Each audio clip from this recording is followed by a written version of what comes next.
They are finally here. The Boys Hardcover Omnibus editions. So stay tuned for my overview of Volume 1.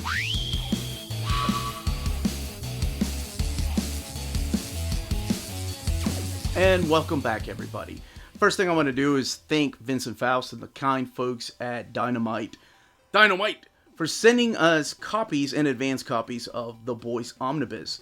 You all voted for The Boys Omnibus hardcovers. That was a couple years ago, and they are finally here. So you all helped make this happen. Now, I am just going to be focusing on Volume 1 today, but I wanted to make sure to let people know that these are real and they are coming out. As a matter of fact, this is next week, and then the following week will be The Boys Volume 3. And I'll be doing an overview of those each week that they are due out. But focusing on this one right here. But let's take a look at these together, the way they're going to sit on the shelves. You have the Dynamite logo of The Boys Hardcover Omnibus, Volume 1, Volume 2, and Volume 3. And then the back of each of the books. Surprised there's no font or logo anywhere, no blurb like one of the greatest series. Darrick Robertson kills it.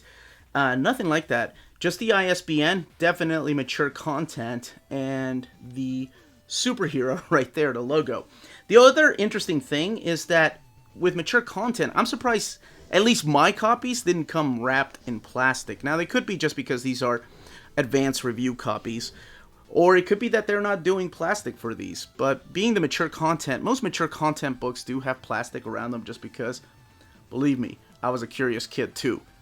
I saw an M on a book or a movie, I immediately cracked it open. Well, not the movie. That would be weird. Now, the big question, how are they compared to a Marvel Omnibus? Well, here it is compared to the latest printing of Amazing Spider-Man Volume 1. Here's what the spines look like together. What about a DC Omnibus? Well, here it is compared to the question. This is Volume 1. Again, all the spines together. They are just as tall and they are just as long. So, I love seeing that they stack up well with these books. More importantly, the way they're going to be on the shelf, and they are just as tall as the DC and Marvel Omnis. Love it. And in case you have the definitive editions, here it is compared to the definitive edition Volume 1.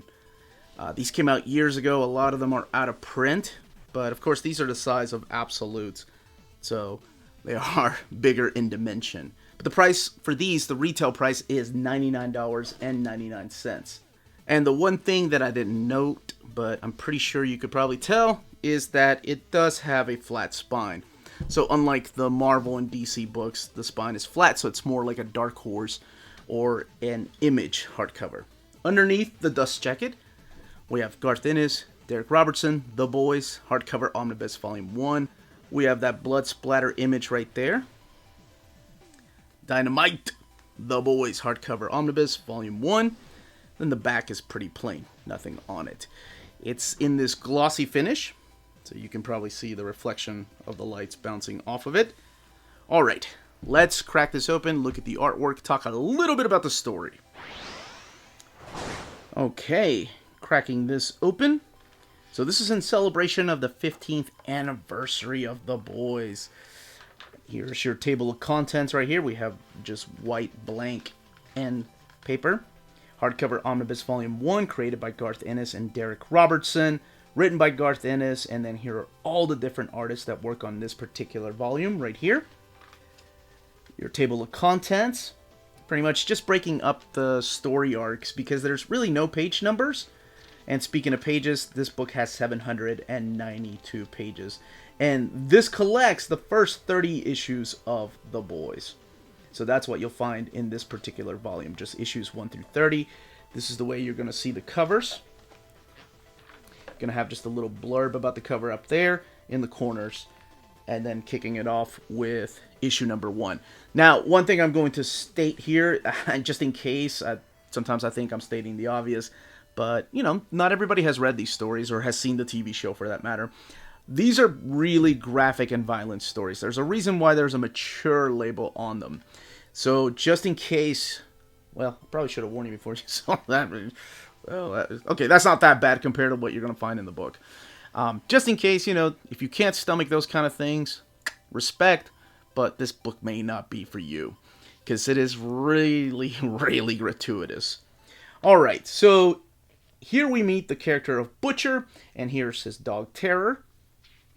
And we don't really get to know much about him other than the fact that he likes to curse a lot. And then we meet this character right here, poor wee Huey, who is in love with his girlfriend Robin. They are just having a wonderful day in the park. Everything is going great. They're dancing, and then all of a sudden, all that's left of poor Robin are her arms when this superhero right here, A-Train, knocks a villain into a wall, crushing her body into that wall. And Huey is forever just changed because of this particular scene. All of this is about to tie together. Again, I'm going into this like you've not seen the show or read the book. I'm just telling you the basic premise of what the boys are. So those are the two main characters you meet in issue 1. Huey and Butch. And their worlds are about to collide. See, Butch works for this secret organization, only known as the Boys, that kind of monitors superheroes in this world. Remember when we saw the superhero A-Train here accidentally kill Huey's girlfriend?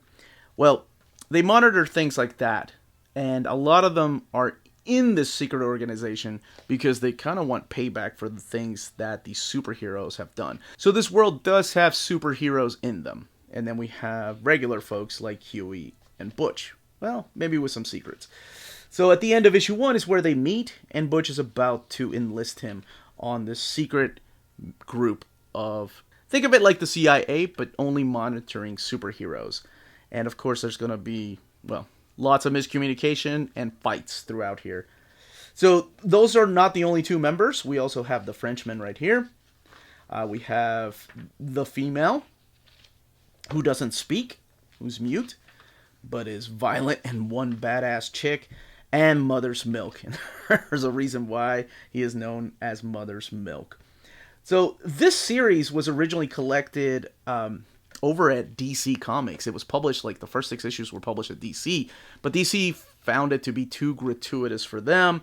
It was under their Wildstorm label, so both Garth Ennis and Darrick Robertson got to keep the copyrights for this, and they shopped around to see who wanted to publish it, and Dynamite stepped in and said, yo!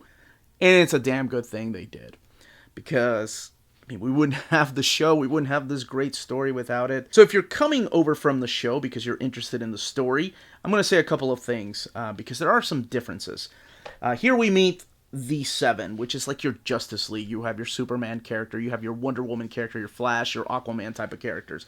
And we have a new member of the Seven named Annie, who actually goes by Starlight. And then you get to meet the rest of the Seven. You have the Deep, Jack from Jupiter, the Goddess, Mauve, as she goes, Homelander, Black Noir, and A-Train, and of course the newest member, Starlight. Now, if you're coming over from the TV show, I will say that the TV show handles things a lot different. It's a lot toned down more than what they can get away with here. There's a lot of violence in here, but there's also a lot of sexual content that you kind of just touch on when you're watching the TV show. The characters, I feel like, are more fleshed out in the TV show as far as the characters of the Seven, with the exception of Annie. I think she's fleshed out here rather well. But in the TV show, they kind of give you a background, and you kind of feel almost empathy for some of these characters. Here, most of them are just one-dimensional, horrible beings. And I kind of like that, though. Like, Homelander is a straight-up jerk in this. I know that he is in the TV show, but in this, I'm serious. Like, there's no remorse. There's no backup story to be like, oh, poor Homelander, that's why he is the way that he is. There's none of that. He's just a straight-up ass. So this is what the artwork looks like. A lot of it, of course, drawn by Darrick Robertson, the co-creator of the book. And that's pretty much all I will say about this. There's Voss, who's actually coming up. He's got an episode coming up, I believe, at the end of this week. But that's all I wanted to say about the story. Like, that's the basic premise. It's these characters known as the Boys, and they're going up against big superhero type of characters like the Justice League, if you will. And that is what is known as the Seven. Now, the one thing I always see is like, oh, it's too gratuitous, it's gross. I think that's part of the humor, though. I think that's what makes this stand out. You know, it's Garth Ennis just poking fun of the idea of superheroes and people worshiping superheroes, when in reality they're all just a bunch of jerks, almost like reality TV star type of jerks.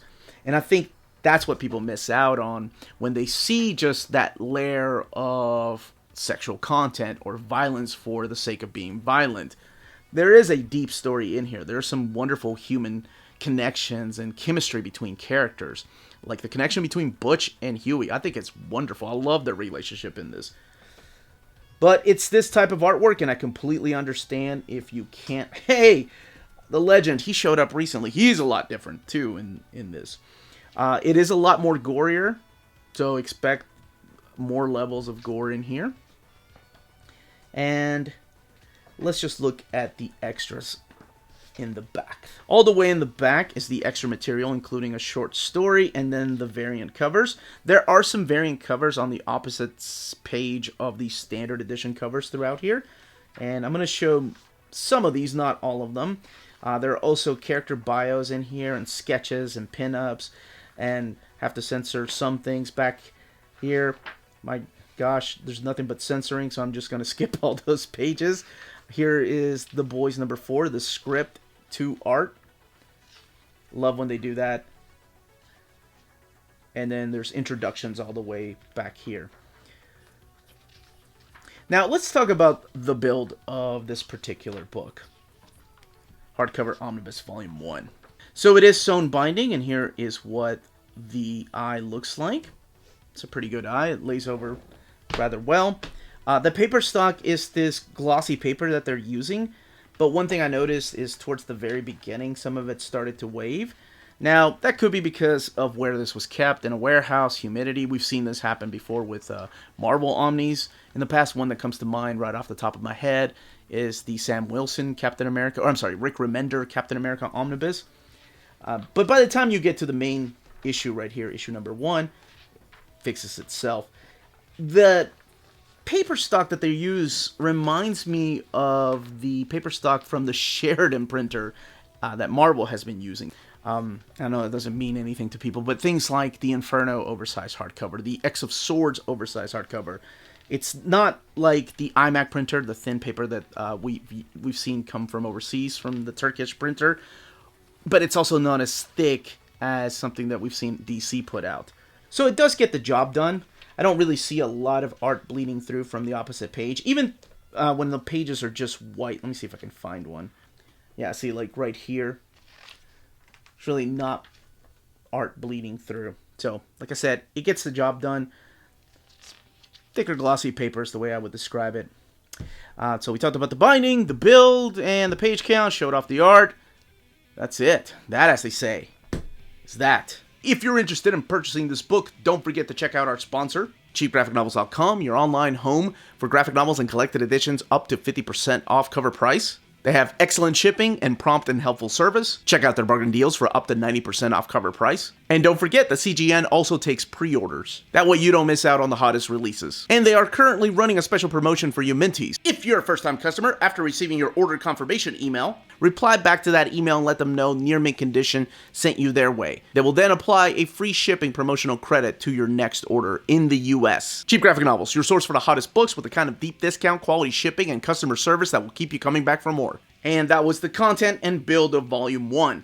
I will be going over Volume 2 next week, and then the following week, Volume 3, the closer the dates are to release. So let me know in the comments down below if you are getting this, if you have the definitive editions, if you have the trade paperbacks, and those are good enough for you. If you've never read The Boys, and you have been hoping for one of these hardcover editions to finally come out, well, now's the time to get them.